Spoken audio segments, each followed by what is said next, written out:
우크라이나 전쟁의 많은 변화를 예고하는 전승절이 코앞으로 다가온 가운데 우크라이나의 전사들은 러시아 정부의 결정과는 상관없이 영토를 수복하기 위해 사투를 벌이고 있습니다. 특히 동부 돈바스 전선은 우크라이나군의 빠른 진격이 이어지면서 러시아군이 점령한 지역을 수복하는 데 성공했는데요. 하르키우 지역의 몰로도바 마을은 완전히 해방되어 우크라이나의 깃발이 제자리를 되찾고 있었습니다. 또한 얼마 전에는 우크라이나군이 러시아군의 정찰 드론과 포병부대를 속이는 기상천외한 전술을 구사해 군사 전문가들을 깜짝 놀라게 만들었습니다. 이로 인해 러시아군은 그렇지 않아도 부족한 탄약을 낭비하고 위치를 드러내며 큰 피해를 입은 것으로 파악되고 있습니다. 한편 우크라이나 의용군에 지원한 이후 행방이 묘연해 많은 사람들이 궁금해했던 이근 전대위의 행적이 국제여단이 공개한 교전 영상으로 확인되었습니다. 하루도 빠짐없이 많은 사건들이 발생하고 있는 우크라이나의 상황들에 대해 자세하게 알아보겠습니다.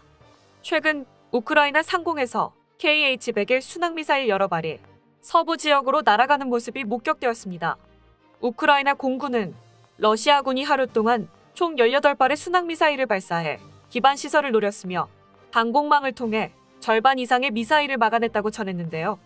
하지만 모든 공습을 막아낸 것은 아니기 때문에 리비우의 변전소가 공격당하고 말았고 서부 일대의 정전 사태가 발생하고 말았습니다. 또한 우크라이나 국영철도 이사회 의장인 올렉산드르 카미시는 러시아가 우크라이나 중부와 서부에서 6개 역을 공격했고 다행히 철도 직원과 승객 중 부상자는 없었지만 열차 14대가 지연되는 일이 일어났다고 전했습니다. 이처럼 러시아는 서구권 무기들이 들어오고 있는 리비우 지역의 철도 인프라를 노리며 어떻게든 전장에 신형 무기들이 보급되고 실사용되는 상황을 늦추려 하고 있는데요. 하지만 로이드 오스틴 미 국방부 장관은 이미 M777 155mm 곡사포가 실전 배치되었고 우크라이나군이 전투에서 사용하고 있는 것을 확인했다고 말하며 너무 늦게 보급 차단 계획을 세운 러시아 수뇌부를 당황시켰습니다. 실제로 동부전선의 핵심인 하르키우 전선에서는 단번에 공수가 전환되면서 빠른 속도로 영토 수복 작전이 이루어지고 있었는데요. 하르키우 인근의 몰로도바 마을을 해방시킨 우크라이나 포병부대는 그대로 진격을 이어가 스타리살티브 지역까지 되찾으려 하고 있는 것으로 나타났습니다. 특히 우크라이나 포병부대가 베젤 마을 근처에서 러시아군의 보급 수송대를 끊어내는 데 성공했다는 것이 아주 큰 의미를 가지고 있었습니다. 그 이유는 M777 곡사포로 무장한 우크라이나 방위군이 주요 도로인 M03 고속도로 대부분을 화력 통제하에 두고 있으며 이지움 전선에 포진한 러시아군은 이제부터 북쪽 보급로를 사용할 수 없다는 뜻이기 때문입니다. 이처럼 우크라이나군은 전쟁의 승패를 가르는 것은 군수와 보급이라는 것을 잘 이해하고 있어 처음부터 러시아의 대군을 직접적으로 상대하기보다는 병참을 노리는 전술을 구사했는데요. 러시아군의 화력이 크게 떨어지는 순간만을 기다려왔던 우크라이나의 공수부대는 그동안 참아왔던 울분을 터뜨리듯 적의 전차부대를 맹공격하고 있습니다. 게다가 최근 우크라이나군은 러시아의 포병부대를 완벽하게 속이는 미끼 전술까지 펼치면서 많은 군사 전문가들을 깜짝 놀라게 만들었는데요.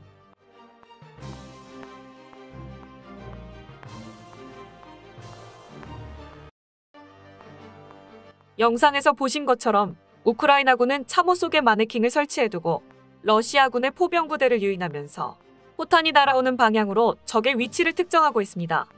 사실 우크라이나군의 미끼 전술은 이번 이지움 전투에서 즉석으로 행해진 것이 아니라 전투가 발생하는 지역 곳곳에서 발견되고 있었던 우크라이나군이 즐겨 쓰는 전술이었는데요. 물론 열 화상 센서 하나만 있었더라면 사람과 마네킹을 구분하는 일은 아주 간단했을 테지만 러시아군이 탐색 작업에 운용하고 있는 오를란식 정찰 드론은 방산 비리가 심각하다는 것이 드러나 있는 상태이기 때문에 이러한 전술에 당할 수밖에 없었습니다. 그리고 그 결과는 그저 속았다는 것에서 끝나지 않고 어마어마한 재앙을 불러오게 되었습니다.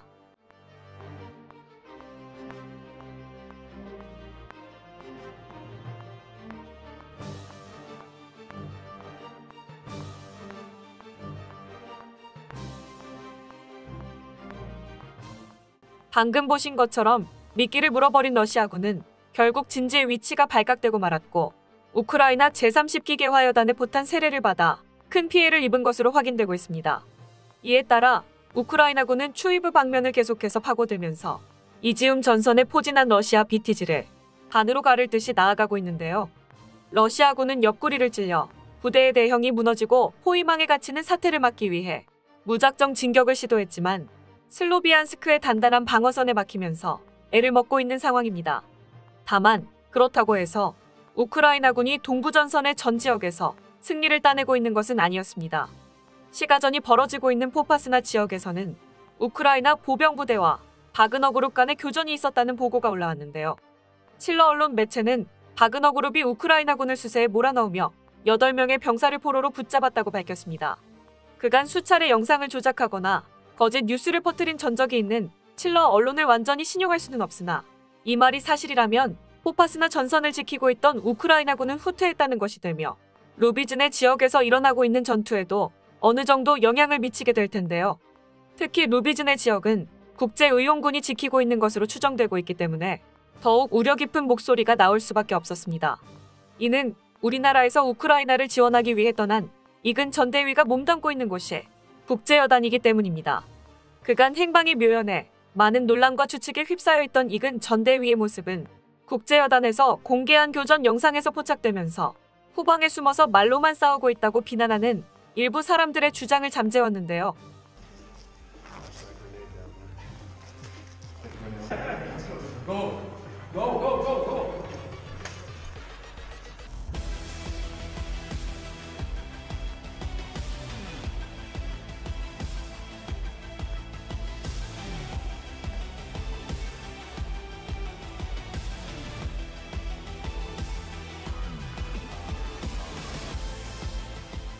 이 영상은 최근 촬영된 것은 아니지만 국제여단이 시가전에 투입될 만큼 최전선에서 싸우고 있다는 것을 증명하기에는 충분했으며 이근 전대위도 여기에 함께하고 있음을 확인할 수 있었습니다.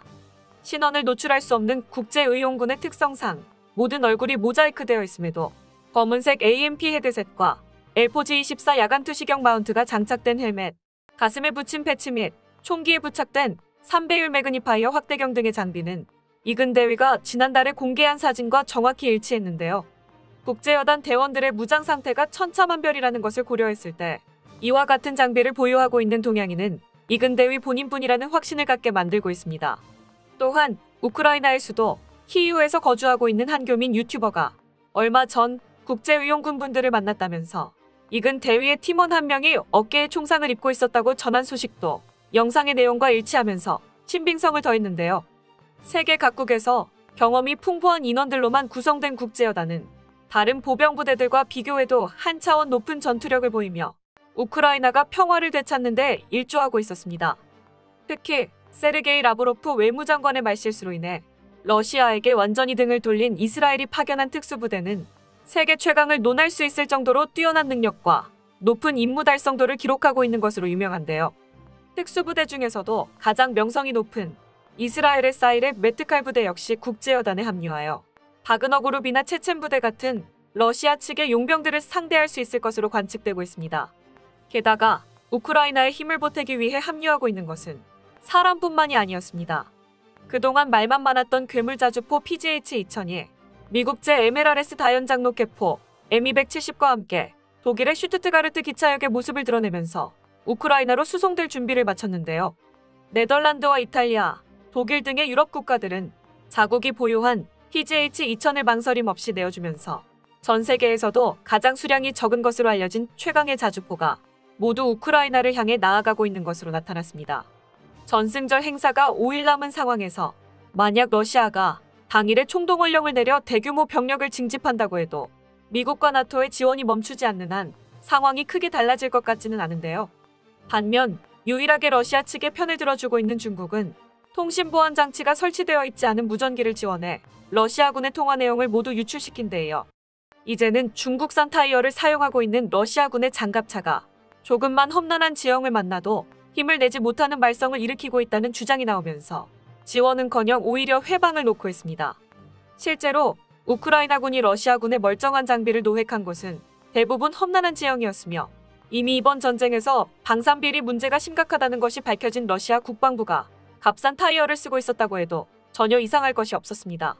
아무리 무기의 성능보다는 운용하는 병사들의 숙련도가 중요하다고는 하지만 적재에서 갑자기 멈추는 장비를 주고 최전선으로 향하게 하는 러시아 국방부의 행동은 무책임하다는 말로는 다 설명할 수가 없었는데요. 부디 대한민국의 국방부는 우크라이나에서 일어나고 있는 일들을 교훈 삼아 언제 다가올지 모르는 위협에 대비할 수 있기를 바라겠습니다. 끝까지 시청해주셔서 감사합니다.